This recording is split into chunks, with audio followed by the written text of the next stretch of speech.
सामन programme है हवा की बेटियां और मैं हूं आयजा। मेरे साथ सीमी भी मौजूद हैं। हमारा बहुत सारा सलाम कबूल कीजिए। सामन हमें बहुत अच्छा लगता है जब आप हमारा प्रोग्राम सुनते हैं, हमें फ़ोन करके ख़त लिख के अपनी राय का इजहार करते हैं। बेशक ये प्रोग्राम हवा की बेटियां औरतों के हवाले से है, लेकिन हमें खुशी इस बात की है कि मर्द हजरात भी इस प्रोग्राम को सुनते और फ़ायदा हासिल करते हैं। हमारे यकीन है कि अगर आप पूरी तवज्जो से आज का प्रोग्राम सुनेंगे तो भी बहुत सारा फ़ायदा हासिल करेंगे, क्योंकि हमारा आज का मौजू है दमे की बीमारी। यानी अगर किसी का कोई अजीज़ दमे की बीमारी का शिकार हो जाए तो हमें क्या करना चाहिए। और आज सीमी हमें इस बीमारी के बारे में कुछ मालूमात फ़राहम करेंगी। आयज़ा, दमा ऐसी बीमारी है, ऐसी हालत है जिसमें किसी भी इंसान का सांस लेना मुश्किल हो जाता है। यानी ये सांस की बीमारी है। इसलिए जब कभी किसी को दमे का दौरा पड़ता है तो उसके लिए बहुत ख़तरनाक साबित हो सकता है। सीमी, ज़िंदगी के लिए सांस लेना तो इंतहाई अहम है ही। सांस का चलना ही ज़िंदगी की अलामत है। अगर उसी में दुश्वारी हो तो जीना तो बहुत मुश्किल हो जाएगा ना। बिल्कुल, बेशक। एक तो घड़ी अगर आपको पता है कि मिट्टी या धुएं की वजह से सांस लेना मुश्किल हो तो कैसी अजीब हालत हो जाती है। इसमें कोई शक नहीं है। और सबसे अच्छी और खुशी की बात यह है कि हम हर रोज़ बल्कि हर वक्त खुदा की अता की हुई ज़िंदगी बख्श ऑक्सीजन में सांस लेते हैं। हम हवा में से ऑक्सीजन हासिल करते हैं। सांस लेते हुए हम फेफड़ों में ताज़ा ऑक्सीजन भरते हैं। इस्तेमाल शुदा ऑक्सीजन कार्बन डाइऑक्साइड की सूरत में हम बाहर निकाल देते हैं। हम ये अमल लम्हा ब लम्हा, घंटा ब घंटा और बार बार करते हैं। ये करते हुए हम शायद सोचते भी नहीं कि हमारे फेफड़े इस जिंदगी बख्श ऑक्सीजन को खून में शामिल कर देते हैं और फिर हमारा खून इसी ऑक्सीजन को दिमाग और जिस्म के दूसरे हिस्सों तक पहुंचा देता है। लेकिन शायद इस बात से ज़्यादा लोग वाकिफ़ नहीं कि ये अमल किस तरह अंजाम पाता है। अगर आप हमारे सामाइन के लिए और मेरे लिए भी ये बात समझा दें तो मेरी मालूमात में तो बहुत इजाफ़ा हो जाएगा। जो लोग मतलब पढ़े लिखे हैं और उन्होंने कभी रेस्पिरेटरी सिस्टम पढ़ा होगा तो उन्हें अंदाज़ा होगा कि ताज़ा हवा नाक और मुंह के ज़रिए से हवा की नाली से गुजरती हुई फेफड़ों तक पहुंच जाती है। यही हवा की नाली जो है फेफड़ों के पास जाकर दो हिस्सों में तकसीम हो जाती है। साइज तो छोटा हो जाता है लेकिन दो हिस्सों में बढ़ जाती है। एक हिस्सा एक फेफड़े के लिए और दूसरा हिस्सा दूसरे फेफड़े के लिए ऑक्सीजन सप्लाई करता है। फिर ये बड़ी नालियाँ छोटी छोटी नालियों में तकसीम हो जाती हैं। यानी ये दो नालियाँ जो हैं ये भी छोटी छोटी नालियों में तकसीम होकर फेफड़ों के अंदर चली जाती हैं और उन्हीं के ज़रिए हवा जो है वो फेफड़ों के अंदर जाती है और फिर अंदर से बाहर भी आती है। इन नालियों के अंदर छोटे छोटे वाल्व होते हैं। इनको सीलिया कहा जाता है और इसमें गाढ़ा सा मवाद होता है जिसे म्यूकस कहा जाता है। ये म्यूकस हवा में पाए जाने वाले ज़र्रात को अलग करता है। यानी ये चिपचिपा मादा होता है और सारे हवा के ज़रात जो है वो इसमें चिपक जाते हैं। इस तरीके से हवा तमाम ज़रात से पाक हो जाती है, क्योंकि ये ज़रात हमारे जिस्म के लिए बेफ़ायदा और बेकार होते हैं।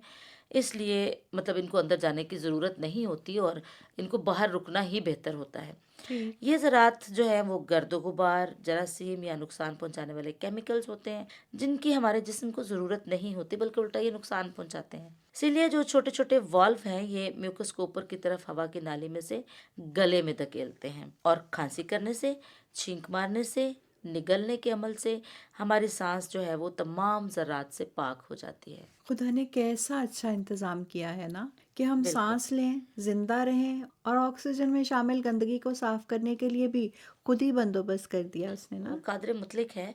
खुदा कादर मुतलिक ने बड़ी अजीब और अनोखी हमारे जिस्म में ये चीज़ बनाई है जिसे हम फेफड़े कहते हैं, जिसे देख के हर कोई हैरान और परेशान हो जाता है।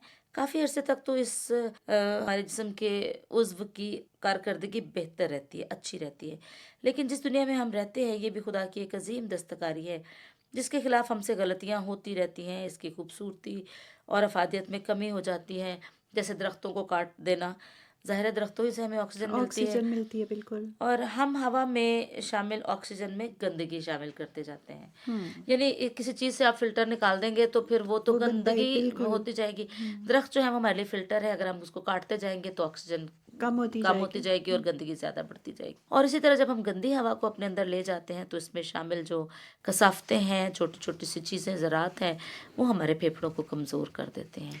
आमतौर पर तो हमें हवा में शामिल गंदगी नज़र ही नहीं आती कि किस तरह की चीज़ें जो हैं वो हवा के साथ शामिल होकर हमारे फेफड़ों में जाती हैं। एक तो आम मिट्टी के ज़रात होते हैं, ज़ाहिर है वो तो जाते ही हैं हवा के साथ। इसके अलावा और क्या हो सकता है? ज़रा सा गौर किया जाए तो मालूम होता है कि हमारी हवा में किस किस तरह की चीज़ों की मिलावट होती है। जैसे फूलों का पाउडर, अब ये लगाने वाले पाउडर की बात मैं नहीं कर रही, वो फूलों फूलों के जरदानों में जो होता है ना, पीला सा एक हाँ, पत्ता तोड़ें तो तो हाँ हाँ, जी, अंदर बिल्कुल। उसके जरदाने होते हैं जो जिनसे उनकी अफजाइश होती है, तो वो तो होने ज़रूरी है ना, जिनको पोलन कहते हैं हम। जी। गर्दों गुबार, वायरस, बैक्टीरिया, जानवरों का गोबर, सिगरेट, तंबाकू का धुआं, सीसा और कई किस्म के जहरीले मादे जो हैं वो हवा में शामिल हो जाते हैं। अच्छा सिमी, क्या किसी और वजह से भी फेफड़ों में खराबी या दमा की बीमारी हो सकती है?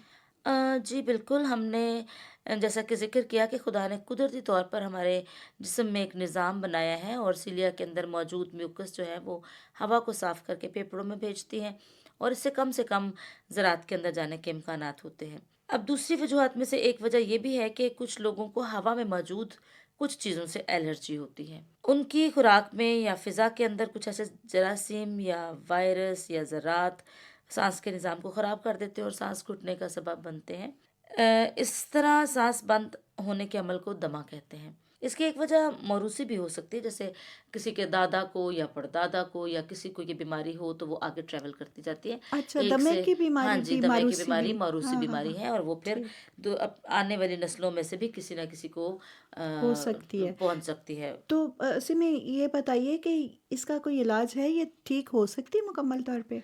दमा बहुत पुरानी बीमारी है और ये कई अरसे तक चलती रहती है, यानी ऐसा नहीं है कि अगर आपने एक दफ़ा कोर्स कर लिया तो वो दवाई ख़त्म हो जाएगी, ऐसा कुछ नहीं है। अच्छा। बल्कि ये देर तक आपके साथ चलती रहती है। इसका कोई मुस्तकिल और पक्का इलाज नहीं है, लेकिन परहेज़ के ज़रिए इसको काबू में किया जा सकता है।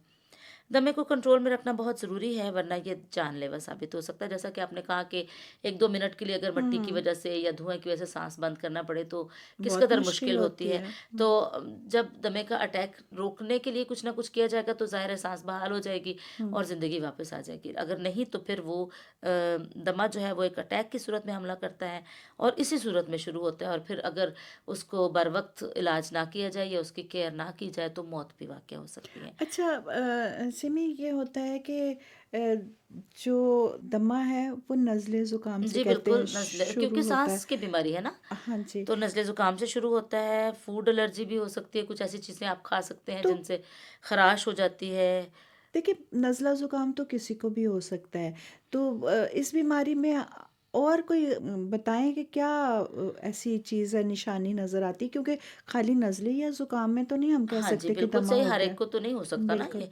हुँ, इसमें 3 ख़ास चीज़ें होती हैं। पहला ये कि सांस की नाली में रेशा आम मिक़दार से ज़्यादा पैदा हो जाता है, हुँ। क्योंकि रेशा गाढ़ा और सख्त हो जाता है इसलिए सांस की नाली बंद हो जाती है। सांस की नाली में ख़राश की वजह से सूजन पैदा हो जाती है, यानी सूज जाती है जब तो हवा का अंदर जाना मुश्किल हो जाता है, फिर सांस लेना जो है वो दुश्वार होता है। हुँ। तीसरी बात इसमें यह है कि सांस की नाली के गिर्द के जो पट्टे होते हैं वो सख्त हो जाते हैं। सांस लेते हुए आपने देखा होगा ना कि सीना है वो ऊपर नीचे हरकत करता है, फेफड़े अंदर से फूलते और हाँ जी, हाँ जी, बंद होते हैं। बंद होते हैं, हाँ। तो जब वो पट्टे सख्त हो जाते हैं तो फिर भी सांस लेने में मुश्किल होती है। हुँ, हुँ। ये तीनों चीज़ें सांस की नाली का रास्ता तंग कर देती हैं और सांस लेने में दुश्वारी होती है। जिन लोगों को ये मसला दरपेश है उनको अच्छी तरह से मालूम होगा कि इसकी क्या निशानियां हैं। पहली बात ये कि खांसी आती है और वो भी खास तौर पर रात के वक्त। अच्छा। सांस में से आवाज़ें आना, यानी सांस लेते हुए कुछ आवाज़ें निकलना, वो जैसे खर-खर खर की। खर की हाँ, आवाज़ हाँ, आती है, हाँ, हाँ जी। हाँ। हुँ। रुक रुक कर सांस आना, यानी सांस में वक्फा कम होना, छाती जकड़ी जाना या बहुत ज़्यादा दर्द होना। दमे की बहुत सी अलामात हैं। दमे का अटैक एकदम भी हो सकता है और बहुत देर देर के बाद भी, यानी आहिस्ता आहिस्ता करके भी, और दरमियाना भी और बहुत सख्त भी। दमे के हुँ। कई हमलों में सांस बंद हो जाता है, मरीज बातचीत नहीं कर सकता, गर्दन के पट्टे खिंच जाते हैं और होंठ और नाखून भी नीले पड़ जाते हैं। पसलियों के गिर्द वाली जिल्द सिकुड़ जाती है और अंदर को खिंच जाती है। सांस लेने की कोशिश करो तो सांस नहीं आती। ऐसे वक्त में फौरी मदद दरकार होती है। अगर वो ना मिले तो जान तक जा सकती है और मौत वाक़ई हो सकती है। बड़ी आप परेशान कुन बातें बता रही हैं, मेरा तो सांस रुके जा रहा है।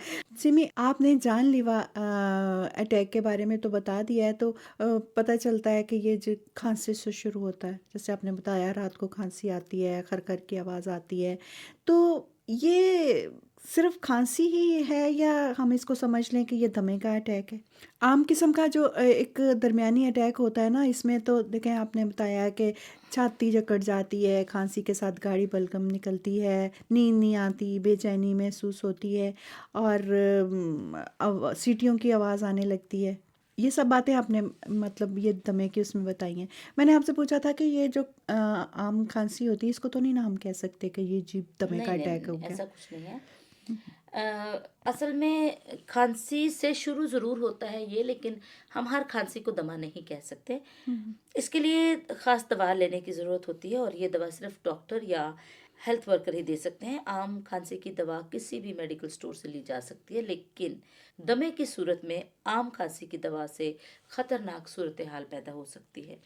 अच्छा, मुझे एक बात आप और बताएं, मुझे एक बात आप से पूछना चाहूँगी मैं कि हमें दमे की सूरत में कोई मदद दरकार होती है या इसमें सिर्फ दवाई ले ली अ, और जब आप सोच लेते हैं, आपको अंदाज़ा होता है, पता होता है कि ये शख्स जो है ये दमे का मरीज़ है, तो उस सूरत में हम किसी आम दवाई को पेश करके हम उसको ज़्यादा मौत के करीब ले अच्छा जा अच्छा, ये सकते नहीं हैं। मतलब अगर हमें पता है कि कोई दमे हाँ, का मरीज़ है तो तो हमें हम उसको उसको नहीं, कोई दवाई नहीं ऐसी देनी वाली चाहिए। मदद आप बिल्कुल ना दें कि उसके लिए ज़्यादा खतरे का बायस बने। हम्म। आप उसको ज़रूर डॉक्टर के पास लेके जाएँ ताकि वो डॉक्टर जो है वो दवा तजवीज़ करे। पहली इमरजेंसी सूरत हाल के लिए होती है, यानी अगर बहुत बुरा अटैक आ गया है, तो जो दमे के हमले की सूरत को रोकने के लिए इस्तेमाल होती है। यानी हम्म। हम उसकी सांस तो बहाल करें ताकि हाँ ज़िंदगी बच बिल्कुल। जाए, फिर उसके बाद जो बाकी का अमल है वो किया जाएगा। हम्म। उससे सांस की नाली जो है वो खुल जाती है। ये जो दवाई मैं आपको बता रही हूँ ना, हम्म। इमरजेंसी के लिए जो इस्तेमाल होती हैं, हम्म। और उससे सांस लेने में आसानी हो हाँ, जाती है। वो और ये कुछ लोगों को मैंने हाँ देखा जी, है कि वो स्प्रे। हाँ जी, हाँ। बिल्कुल मुंह के अंदर स्प्रे करते हैं और फिर थोड़ी देर के उसको लंबी सांस के तौर पर अंदर लेके जाते हैं।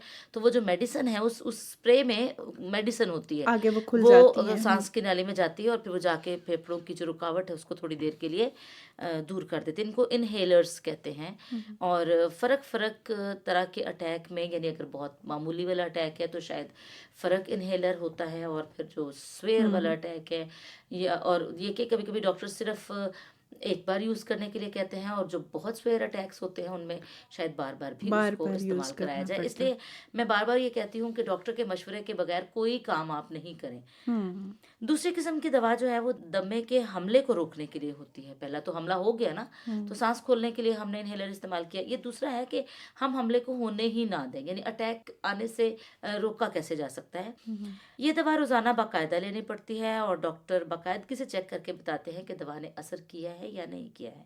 ये दोनों ही दवाएं मिलकर दमे को कंट्रोल करती हैं। अच्छा, ये तो हो गया दवाओं का सिलसिला कि कौन सी दवाई या इसको चाहिए, तो कुछ और भी किया जा सकता है दमे को कंट्रोल करने के लिए? जैसा कि हम पहले बात कर रहे थे कि दमा जो है वो ज़्यादातर एलर्जी की वजह से शुरू होता है, जी। और हम ऐसा कर सकते हैं कि एलर्जी पैदा करने वाली चीज़ों की शिनाख्त कर लें। जैसे जी हाँ। ठंडी हवा, हम्म। तंबाकू का धुआं, लकड़ी हम्म। का धुआं, परफ्यूम, पेंट, हेयर स्प्रे, तेज़ खुशबू वाली चीज़ें जैसे साबुन, शैम्पू वगैरह, मिट्टी, गर्द, पौधों का बूर, ये सब चीज़ें फ़र्क फ़र्क किस्म की आलूदगी है जो हमारी सांस में शामिल होकर हमारे सांस के सिस्टम को ख़राब करती है। कुछ जानवर भी हैं, मसलन कुत्ता, बिल्ली, मुर्गियाँ वगैरह, उनके परों में, उनके बालों में इस तरह के जर्म्स या ज़रात होते हैं जिनको आप ज़्यादा करीब जब करें तो आपकी नाक में चले जाते हैं या सांस में चले जाते हैं, और फिर वो एलर्जी का बायस बनते हैं। जब उस एलर्जी से फ्लू, ज़ुकाम वगैरह हो जाता है, और फिर वर्जिश के दौरान भी गर्द और मट्टी आपके सांस में चली जाती है। अब सबसे बेहतरीन बात यह है कि मालूम किया जाए कि आपको किस चीज़ की एलर्जी है, ये कैसे किसकी मालूम वजह होगा? से आप इस प्रॉब्लम का शिकार बन रहे हैं। नहीं देखिए, हमें क्या पता कि कैसे। बहुत खूबसूरत बात की आपने, और इतनी मासूमाना बात की कि मुझे वाक़ई में आपको बताना चाहिए कि कैसे हम इन एलर्जीज़ को फाइंड आउट कर सकते हैं, हम जी। ढूँढ कैसे सकते हैं। हम्म। इसके लिए एक चीज़ तो होनी चाहिए, डायरी। जी। उसमें जब भी कभी आपको अटैक हो तो आपको अंदाज़ा होना चाहिए कि मैं उस दिन कहाँ गई थी, हुँ, हुँ। मैंने क्या खाया था, क्या कोई तेज़ खुशबू वाली चीज़ मेरे पास थी, अच्छा। या मेरे पास से कोई ऐसी चीज़ गुज़री थी जिसकी वजह से मुझे ये इस किस्म की एलर्जी हो गई हो। यानी खाना-पीना, सूँघना, क्या कुछ किया आपने, आप उसको नोट करते रहें। ठीक। और जब आप 2-3 बार नोट करेंगे तो आपको अंदाज़ा हो जाएगा कि दूसरी बार जब आपको अटैक आया है, तो क्या उनमें से कोई कोई सेम चीज़ चीज़ ऐसी थी। मौजूद थी? हुँ, हुँ, हुँ, हुँ। जब आपको ये पता चल जाएगा तो फिर उसका इलाज करना भी आसान हो जाएगा। तो इसके अलावा भी कोई ऐसा है जिससे एलर्जी का पता चल सके? हाँ जी, डॉक्टर सबसे जो अच्छा मशवरा है वो ही दे सकते हैं आपको। हुँ। और आजकल तो एलर्जी टेस्ट्स भी होते हैं। मैंने सुना है कि इस्लामाबाद में एक हॉस्पिटल है जिसमें एलर्जी टेस्ट होते हैं, और ना सिर्फ ये कि दमे की एलर्जी, बल्कि बहुत सारी एलर्जीज़ का वो आपको पता लगा के बता देते हैं कि किस चीज़ से आपको एलर्जी हो रही हाँ, है। ये बात बिल्कुल ठीक है क्योंकि आप टमक-टोइयों में अगर रहेंगे तो हाँ, तो वो मुश्किल हो फिर 1 से जाएगी। 2 हाँ। मुश्किल बन जाएँगी हुँ, ना, हुँ। एक ख़त्म हो जाएगी तो दूसरी शुरू हो जाएगी। जब एलर्जी का सबब मिल जाए ना तो फिर उससे बचा जा सकता है। बिल्कुल सही बात है। लेकिन अगर कोई मरीज़ है तो उसके लिए मैं चंद मशवरे देना चाहूँगी। जी, ज़रूर। दमे के मरीज़ को तंबाकू नोशी बिल्कुल नहीं करनी चाहिए, बल्कि ऐसे लोगों से दूर रहे जो तंबाकू नोशी करते हैं। हुँ। लकड़ी के धुएँ से बचें। अगर खाना बनाने के लिए लकड़ी ही जलाने का इस्तेमाल किया जाता है, तो फिर उसका कोई मुतबादिल ज़रिया इख्तियार करें, क्योंकि अगर आप ज़िंदा रहेंगे तो ही खाना पकेगा ना आपके लिए, बिल्कुल सही बात वरना है। तो उस खाने का कोई फ़ायदा ही नहीं होगा। हुँ। हर किस्म के जानवर और परिंदे घर से बाहर रखें। मैंने बड़े लोग देखे हैं, बड़े लाड होते हैं उनको बिस्तरों हाँ, पे। बिस्तरों में भी घुसा लेते हाँ, हैं। बिल्कुल, तो हाँ। वो चीज़ से ज़रा परहेज़ किया जाए। जानवर भी ज़ाहिर है खुदा की मखलूक हैं, हमें उन पे प्यार आता है, दिल चाहता है। लेकिन बस ये कि आप अपनी सेहत का ख़्याल रखते हुए उनको भी घरों में रखें। घर में चूहा ना हो, कॉकरोचेज़ वग़ैरह आ जाते हैं, कोई इतनी अजीब बात हाँ नहीं है, जी, लेकिन ये बिल्कुल। है कि हुँ। उनसे बचाव का कोई ना कोई हल जो है वो ढूँढ लिया जाए। खाने की अशिया साफ़ बर्तन में रखें, ढाँप कर रखें, सफाई का ख़्याल रखें, गर्द-गुबार से बचें। दमा काबिल कंट्रोल है अगर परहेज़ किया जाए। बिल्कुल ठीक।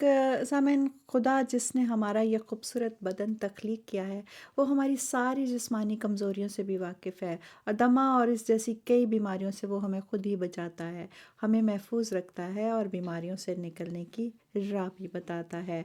और अब सिमी, आप खुदा के कलाम में से हमें कहानी भी सुनाएँगी? हाँ जी, बिल्कुल, वो तो हमारी मामूल के मुताबिक कहानी मैंने क्योंकि हम खुदा के बंदे हैं, वो हमसे प्यार करता है, वो हमारे अंदर को जानता है, वो हमें बीमारियों से निकालता है। और बहुत सारी हमारी ऐसी बातें हैं जिन्हें देखकर वो खुश भी होता है। और फिर शायद हम तो नहीं सोच सकते, लेकिन खुदा जो है वो उसके बारे में शायद कोई तारीफ़ भी करता होगा। और अच्छा, उसी की नेमतों के तौर पर वो हमें दुनिया में बहुत सारे इनामात भी बख्श देता होगा। तो आज ज़रूर, जो ज़रूर। कहानी हमारे इस मौजू के हिसाब से है, उसमें 2 किरदार हैं। जी। ये बाइबल मुक़द्दस में शामिल है। इसमें एक किरदार कंगाल बेवा का है और दूसरा खुदा का किरदार है। वो कंगाल बेवा खुदा को अपना हदिया नजराना पेश कर रही थी। जैसा कि हम सब जानते हैं कि बेवा उसे कहते हैं जिसका जिसका शौहर नहीं शौहर होता। नहीं रहता, हुँ। वो मर जाता है। और आप जानते हैं कि हमारे माशरे में या किसी भी माशरे में जब औरत शादीशुदा है तो उसका खामिद उसके लिए काम करता है, कमाई करता है, उसके लिए वो प्रोवाइडर है, उसको चीज़ें मुहैया करता है। और जब उसके लिए कमाई करने वाला ही ना रहे तो उसके हालात क्या होंगे।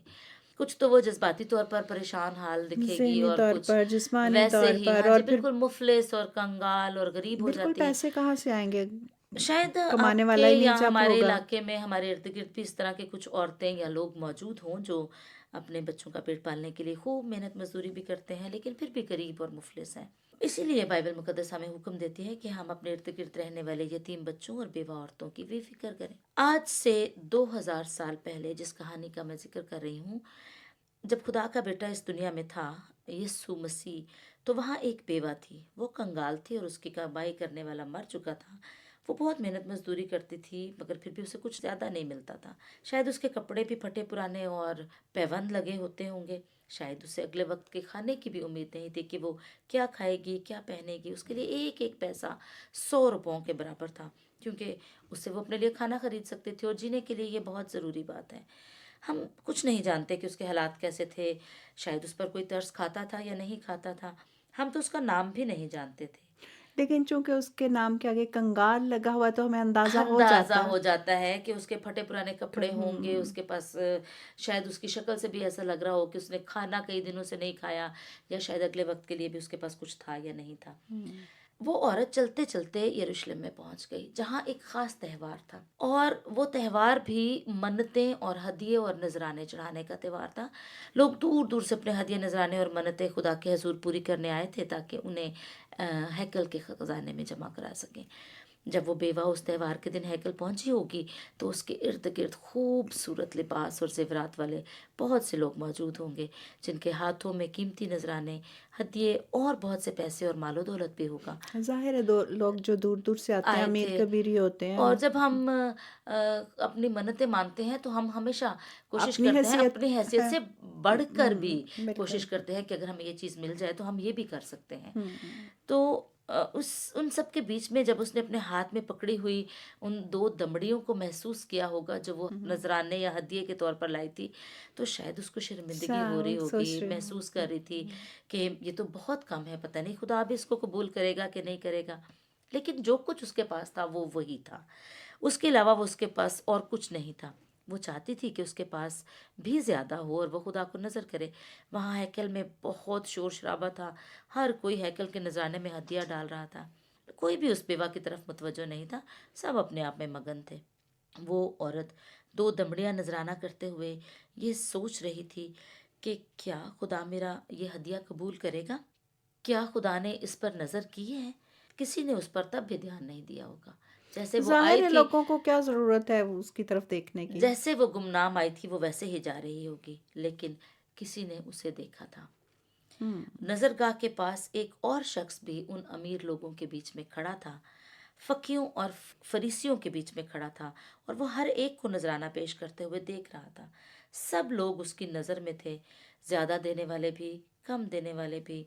और उस शख्स ने उस बेवा के हाथ से 2 दमड़ियां भी खजाने में जाते हुए देखी थी। वो शख्स ये भी जानता था कि उस औरत के पास यही कुछ था जो उसने हैकल में दे दिया। हम्म। वो शख्स यस्सु था, जो पाक-तरीन ज़ात है, हमारा मुनज्जी, जिसे खुदा ने इंसान के रूप में इस दुनिया में हमारा कफ़ारा बनाकर भेज दिया। हाँ, तो उससे कैसे ये बात छुप सकती थी। बिल्कुल, वो जानता था कि उस बेवा ने जो कुछ उसके पास था खुदा के हजूर दे दिया, और खुशी से दिया है। बाइबल मुकद्दस फरमाती है कि यीशु ने अपना चेहरा शागिर्दों की तरफ मोड़ते हुए फरमाया, मैं तुमसे सच कहता हूँ कि इस बेवा ने सबसे ज्यादा दिया। इन लोगों ने तो अपने माल की हैसियत के मुताबिक नजराना दिया, मगर इसके पास जो कुछ था सब कुछ सब नजर कर कुछ दिया। नजर कर दिया उसने। कितनी खूबसूरत बात है। वाह। बेवा की 2 दमड़ियों की मार्केट वैल्यू और रूहानी उन कदरों कीमत में हजारों। बहुत फर्क है। हम्म। बहुत फर्क है। उन 2 दमड़ियों से शायद 2 रोटियां भी ना आ सकती हों, लेकिन चूंकि उसने अपनी तमाम जमा पूंजी नजर कर दी, इसलिए वो खुदावंद यीशु मसीह की खुशनुदी का बायस बनी। उसने अपने खाने पीने कपड़ों के बजाय खुदावंद की खुशनुदी को चुना। उसने दुनिया की हर चीज से ज्यादा खुदा के दूध से प्यार दिखाया, और वो सिर्फ खुदा की खुशनुदी की तलबगार थी। ये बात उसकी फरमाबरदारी और ईमान को जाहिर करती है। वो खुदा की रिफाकत चाहती थी, वो उसकी बंदगी, ताज़ीम और तकरीम करना चाहती थी। उसने जो 2 दमड़ियाँ उसके पास थी, खुदा की नज़र कर दी, और यही वजह है कि आज तक उसे याद किया जाता है। और खुदा के कलाम में भी इस कहानी को शामिल कर दिया गया है, ताकि उसकी मिसाल हजारों सालों तक दी जाए, क्योंकि वो जानती थी कि यहोवा यरी है, कीड़ों मकोड़ों तक को खुराक मुहैया करता है, सबकी फिक्र करता है। इसलिए उसने अपनी कुल जमा पूंजी 2 दमड़ियाँ खुदा के हुजूर नजर कर दी। शायद हम में से भी कोई ऐसा हो जिसके पास 2 दमड़ियाँ, 2 पैसे भी ना हो, वो बिल्कुल खाली हाथ और कंगाल हो। लेकिन जब हम सच्चे दिल से यीशु के पास आ जाते हैं, खुदा के हुजूर अपना आप पेश कर देते हैं, उसको अपना वक्त देते हैं, उससे बातें करते हैं, उसकी बातें सुनते और उनको अपने दिल में रख लेते हैं, उसके कलाम को कबूल करते हैं, उस पर अपना ईमान रखते हैं, उस वक्त वो हमसे खुश हो जाता है। हम उस खुदा से सच्ची मोहब्बत करते, अपने दोस्तों से प्यार करते और उनकी कदर करते हैं। उनकी मुश्किल में उनको तसल्ली देते और उनकी मदद करते हैं। तो यही हमारे नजराने हैं जो हम खुदा के हुजूर नज़र करते हैं, जिनकी वो कदर करता है। बेशक। और इस खूबसूरत बात के साथ ही हमारे प्रोग्राम का वक्त ख़त्म हुआ चाहता है। अगले प्रोग्राम में आपसे फिर मुलाकात होगी। तब तक के लिए अपनी दुआओं में हमें याद रखिएगा। खुदा हाफिज़।